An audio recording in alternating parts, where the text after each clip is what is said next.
حضرت علی المرتضیٰ فرماتے ہیں سیدہ فاطمہ نے کبھی مجھے کوئی کچھ کہا ہی نہیں، کبھی فرمائش ہی نہیں کی۔ ایک دن بیمار ہو گئی تو کہنے لگیں، میں قریب بیٹھا تو میں نے کہا فاطمہ زندگی میں تو نے کبھی کچھ نہیں مانگا، اور عزت والے باپ کی عزت والی بیٹی، میرا دل کرتا ہے کوئی فرمائش تو کرنا۔ تو حضرت فاطمہ کہنے لگی علی اگر ایک انار مل جائے نا، اگر ایک، میرا دل کر رہا ہے اگر ایک انار مل جائے، ایک انار مل جائے تو طبیعت چاہ رہی ہے انار کھانے کو۔ مولا علی شیر خدا فرماتے میں گیا، ایک انار خریدا بازار سے، 1 دینار تھا میری جیب میں، انار خرید کے جب واپس پلٹا نا تو کہتے ایک بوڑھا شخص، ہونٹوں پہ کمزوری، آپ فرماتے ہیں میرے باپ دادا کی عمر کا، لڑکھڑاتے اس کے ہاتھ اور کہنے لگا علی میں بھوکا ہوں کئی دنوں کا۔ حضرت علی فرماتے ہیں میرے پاس وہ 1 ہی دینار تھا جس کا انار آ گیا۔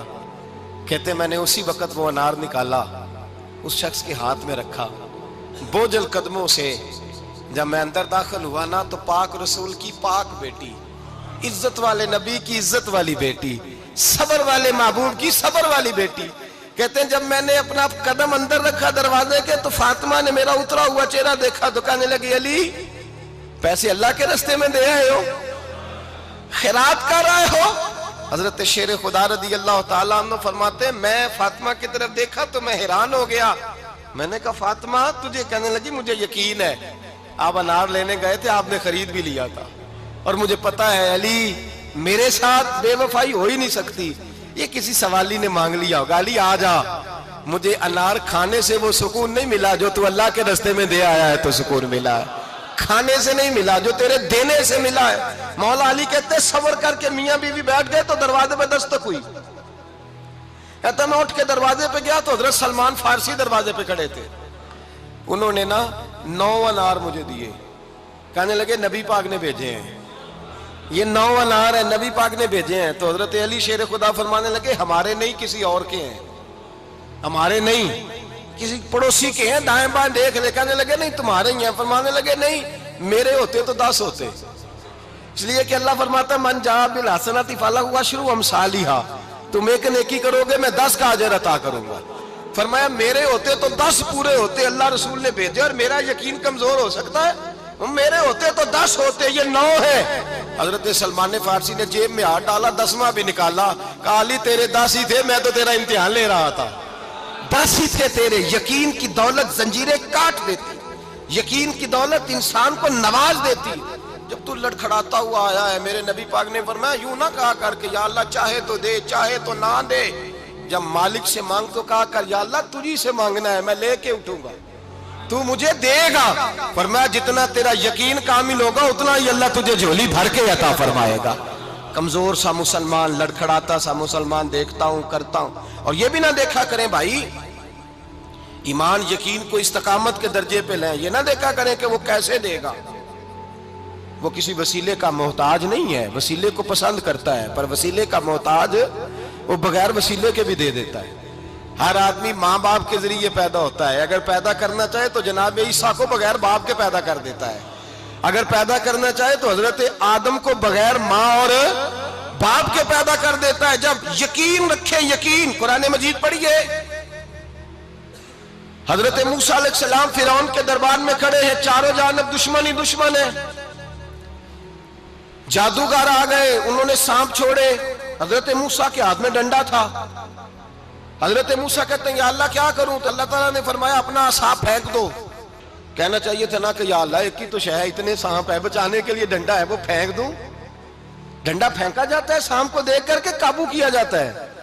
یہ میرا اور آپ کا ذوق ہے نا، لیکن انبیاء کرام کا انداز ملاحظہ کیجئے میرے عزیزو، اللہ فرماتے ہیں ڈنڈا اے موسیٰ ڈال دے اپنا عصا، پہلے نہیں فرمایا کہ سانپ بن جائے گا، فرمایا بس تو ڈال دے۔ میں اور آپ ہوتے ہیں تو سانپ سامنے ہے، ڈنڈا ہاتھ میں ہے، ہم کہیں گے عجیب بات ہے، یہی تو دفاع کی چیز ہے، اسی کو ڈال دوں تو بچوں گا کیسے؟ کہا ڈال دو، تو حضرت موسیٰ نے ڈال دیا، کہا میرے رب کا حکم ہے تو میرے لیے بہتر ہی ہوگا۔ اللہ فرماتے ہیں جب موسیٰ نے ڈالا تو میں نے اس ڈنڈے کو، اس عصا کو اژدہا بنا دیا۔ اب کبھی عصا بھی اژدہا بنے، کبھی کبھی چھڑی بھی بہت بڑا اژدہا بنی ہے، لیکن قرآن کہتا ہے جناب موسیٰ نے ڈالا تو اللہ نے اژدہا، بلکہ اس سے پیچھے چلیے، عورتیں کمزور یقین کی ہوتی ہیں نا۔ جناب موسیٰ پیدا ہوئے تو اللہ فرماتے ہیں میں نے موسیٰ کی ماں کے دل میں بات ڈالی، ماں کے دل میں صندوق میں ڈال کے تو اس کو دریا میں بہا دے۔ اور بھائی صندوق میں کہہ سکتے ہیں نا آکسیجن کیسے جائے گی، اور دریا میں بچے بچنے کے لیے ڈالے جاتے ہیں کہ ڈوبنے کے لیے ڈالے جاتے ہیں؟ ماں کے دل میں یقین کمزور نہیں تھا اماں کا۔ انبیاء کے ماں باپ موحد ہوتے ہیں، دین کو ماننے والے، ماں کے دل میں اللہ نے بات، اللہ قرآن میں کہتے میں نے وحی کی، میں نے القاء کیا، میں نے بات ڈالی۔ حضرت موسیٰ کی ماں کہتی ہے میں نے ڈال کے نا سمندر میں بیٹا، میں نے سمندر میں بیٹا ڈال کے صندوق میں بند کر کے رب کے حوالے کیا۔ آپ فرماتے ہیں میرے مالک کا بھروسہ کیا تو پھر میرے مالک کا کام دیکھو، کمال دیکھو، میں نے دریا میں ڈالا، اللہ نے فرعون کے گھر میں میرے بیٹے کی پرورش کرا دی۔ یہ یقین کہ حضرت موسیٰ کے پاس قوم آئی، قرآن پڑھیے، کہا جناب پانی چاہیے، وَإِذِ اسْتَسْقَىٰ مُوسَىٰ لِقَوْمِهِ، موسیٰ نے اپنی قوم کے لیے پانی مانگا، ہم نے کہا فَانْفَجَرَتْ مِنْهُ اثْنَتَا عَشَرَةَ عَيْنًا، اپنا ڈنڈا پتھر پہ مارو۔ عقل والا آدمی ہوتا تو اڑ جاتا، کہتا یا اللہ پتھروں سے بھی کبھی پانی نکلا ہے؟ اضرب بعصاک الحجر، مارو پتھر پہ ڈنڈا۔ اللہ کے نبی نے منٹ نہیں لگایا، ٹھا کر کے ڈنڈا لگایا، فَانْفَجَرَتْ مِنْهُ اثْنَتَا عَشَرَةَ عَيْنًا۔ اللہ فرماتے ہیں جناب موسیٰ نے ایک عصا مارا، میں نے 12 چشمے جاری کر دیے۔ تو لے تو اللہ کرتا ہے، اللہ کہتا ہے پڑھ نماز روزی دوں گا، کہتا ہے سوچتا ہوں۔ اللہ فرماتا ہے آجا مسجد میں تیرا ہو جاؤں گا، کہتا ہے دیکھتا ہوں۔ رب فرماتا ہے تو میرے محبوب کی غلامی کر، میں تجھے محبوب بنا لوں گا۔ تو کہتا ہے تھوڑا بڑا ہو کے داڑھی رکھنی ہے، ابھی سیانا ہو کے میں ذرا سرٹیفکیٹ لے لوں اسرائیل سے کہ کتنے سالوں کے بعد آئیں گے، پھر شروع کروں گا۔ پروگرام بنا رہا ہے، ابھی تو ارادے میں ہے اللہ کے پیغمبر کا ڈنڈا، اور اس سے زیادہ آگے بات ہو گئی۔ پیچھے فوج لگی ہوئی ہے فرعون کی، مجمع ہے، ہزاروں لاکھوں کا لشکر لے کے، تلواریں نیزے، فرعون پیچھے، آگے دریا آ گیا۔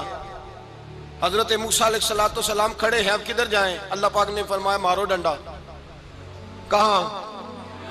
پانی پہ، پانی پہ ڈنڈا مارو۔ اب حضرت موسیٰ علیہ السلام پانی پہ ڈنڈا مارے تو پانی ابھرے گا، اس سے زیادہ کیا ہوگا؟ پہلے پتھر پہ ڈنڈا مروایا تو پانی نکلا، اب پانی پہ ڈنڈا مروایا، فَإِذْ فَرَقْنَا بِكُمُ الْبَحْرَ فَأَنْجَيْنَاكُمْ وَأَغْرَقْنَا آلَ فِرْعَوْنَ۔ اللہ فرماتے ہیں موسیٰ نے پانی پہ ڈنڈا مارا تو میں نے پانی میں رستے بنا دیے۔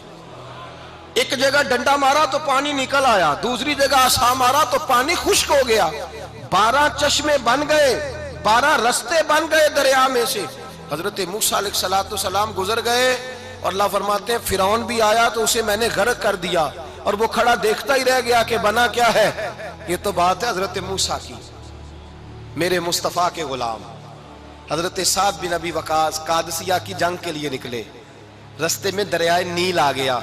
حضرت سیدنا سعد بن ابی وقاص اب کہاں سفر طے کر کے آئے، کہتے ہیں پتہ ہی نہیں تھا کہ دریا آ جائے گا، اب دور دور تک پل کوئی نہیں۔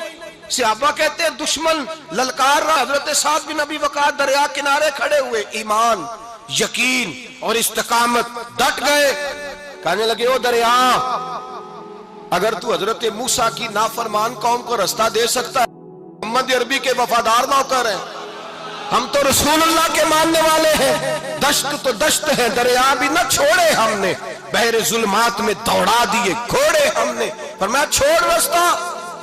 صحابہ کہتے ہیں اس وقت ہم نے نعرے لگائے جب دریا نے رستہ ہی چھوڑ دیا۔ کہتے ہیں پھر اللہ رسول پر ہم ذکر کرنے لگے، درود پڑھنے لگے، دریا سے رستے بن گئے۔ فرماتے ہیں 10,000 کا لشکر گزر گیا، اس پار جب گیا نا تو حضرت سعد بن ابی وقاص نے پھر مجمع پہ نظر ڈالی، فرمایا کسی کی کچھ ہے تو نہیں رہ گئی پانی میں، کوئی دریا میں چیز تو نہیں رہ گئی؟ ایک صحابی کہنے لگے میرا مٹی کا پیالہ رہ گیا ہے۔ یار ذرا دیکھیے انداز دیکھیے، مٹی کا پیالہ، یار چھوڑ پرا، مٹی کا پیالہ کیا ہوتا ہے؟ اب تو مٹی کے پیالے کی بات کرے گا، چھوڑ دے، کیا کرتا ہے؟ اس نے کہا پیالہ میرا رہ گیا ہے۔ حضرت سعد بن ابی وقاص کہنے لگے کیوں ہمارا پیالہ رہ جائے، ہم رسول اللہ کے نوکر ہیں۔ ایمان، یقین اور استقامت کی دولت۔ پھر دریا کی طرف دیکھا، کہنے لگے چل یار ہمارا پیالہ بھی واپس کر دے۔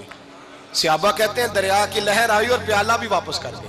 اور میرے بھائی جب ایمان کی دولت، یقین کی دولت، اعتماد کی دولت، جو بابا کہتا ہے نا کہ معاذ اللہ تعالیٰ الو کا خون لے آؤ اور شیر کی کھلڑی لے آؤ، میں کالا پیلا نیلا جادو کروں گا، اس پر لوگ دوڑ کے جاتے ہیں، 50-60 ہزار روپیہ بھی دے آتے ہیں دوڑ کے۔ اور اگر کہا جائے کہ مسجد آؤ 4 رکعت نماز پڑھو، حاضری دو مسجد کی، تو کہتے ہیں معرفت والے ہیں، معرفت والے نمازیں نہیں پڑھتے۔ وہ کون سی معرفت ہے؟ یہاں اللہ کی بارگاہ میں جھکنے کا، چونکہ یہ لیٹ ہے نا، یہ پتہ نہیں جنت میں جا کے ملے گا، کب ملے گا، معاذ اللہ۔ لوگ دنیا داری کے معاملے میں پس جاتے ہیں۔ حکمران نے وعدہ کر دیا ہے سڑکیں پکی ہو جائیں گی، خوشحالی ہو جائے گی، موجیں لگ جائیں گی، لوگ لائنوں میں کھڑے ہیں ووٹ دینے کے لیے، اور تیرے رب نے کہا ہے تو مجھ سے ڈر جا، میں تیری دنیا بھی اچھی کر دوں گا، آخرت بھی اچھی کر دوں گا، تو ادھر آ میری بارگاہ میں جھک۔ لوگ اعتماد اور یقین کو اوہام پرستی کا شکار ہیں، ہم لوگ وہم کا شکار ہیں، ہم لوگ بدشگونی ایسے ہو جائے گا ویسے ہو جائے گا، ہم ان چیزوں کا شکار۔ بھائی اعتماد کی دولت پیدا کریں، یقین اپنے اندر پیدا کریں، ایمان پیدا کریں، ڈٹ جائیں رب رسول کا نام لے کر۔ حضرت عمر کا زمانہ تھا، مصر فتح ہو گیا، حضرت عمر بن عاص گورنر بنے۔ رواج یہ تھا مصر کے اندر کہ ایک دریا چلتا تھا، دریائے نیل، اور سارے مصر کا انحصار اسی دریا پہ تھا، فصلوں کو پانی بھی لگتا اسی سے، جانور بھی اسی سے پانی پیتے، کھیتیاں بھی اسی سے سیراب ہوتی۔ سال کے بعد وہ دریا خشک ہو جاتا تھا، سال کے بعد وہ دریا خشک ہوتا، اور جب خشک ہوتا نا تو ایک کواری لڑکی قتل کر کے دریا میں ڈالتے، پھر وہ دریا چلتا۔ آج بھی بہت ساری جگہوں پہ اوہام پرستی ہے، کہتے ہیں ہمارے آستانے کا طریقہ ہے۔ میں نے کہا آستانے کا اس آستانے کا طریقہ ہوتا ہے جس آستانے کا تعلق در مصطفیٰ سے ہوتا ہے، باقی کسی آستانے کا اپنا کوئی ذاتی طریقہ نہیں۔ طریقہ وہ جو میرے نبی پاک کا طریقہ ہے، اس سے ہٹ کر کون سا طریقہ ہے؟ ہمارے آستانے کا طریقہ ہے، ہماری یہ رسم ہے، ہمارا یہ رواج ہے، اٹھا کے بھاگ جاؤ رسم و رواج۔ ہمارے رسم و رواج رسول اللہ کی سنت کے پابند ہے۔ سارے بولیے صلی اللہ ہو، پھر ایک دفعہ پڑھیے درود شریف صلی اللہ ہو، 3 دفعہ کر لیں تاکہ طاقت عاد ہو جائیں، صلی اللہ ہو۔ نبی پاک صلی اللہ علیہ وسلم کا طریقہ اصل طریقہ ہے۔ حضرت عمر فاروق کو جناب عمر بن عاص، اور کہتے ہیں کہ پکا طریقہ یہ تھا کہ جب تک لڑکی قتل کر کے ڈالتے نہیں تھے دریا چلتا نہیں تھا۔ حضرت عمر کو خط لکھا کہ حضور یہ معاملہ ہے، اور لوگ مجھے یہی کہتے ہیں، میں نے لوگوں کو سمجھایا ہے کہ اسلام ظلم کا حکم نہیں دیتا، ظلم کی اجازت نہیں دیتا، کیسے لڑکی قتل کی جائے، اب آپ بتائیں کیا کرنا ہے؟ حضرت عمر ایمان، یقین، استقامت، پہاڑ ہے یہ لوگ۔ حضرت عمر نے 2 خط لکھے، ایک حضرت عمر بن عاص کے نام، دوسرا دریائے نیل کے نام، 2 خط لکھے۔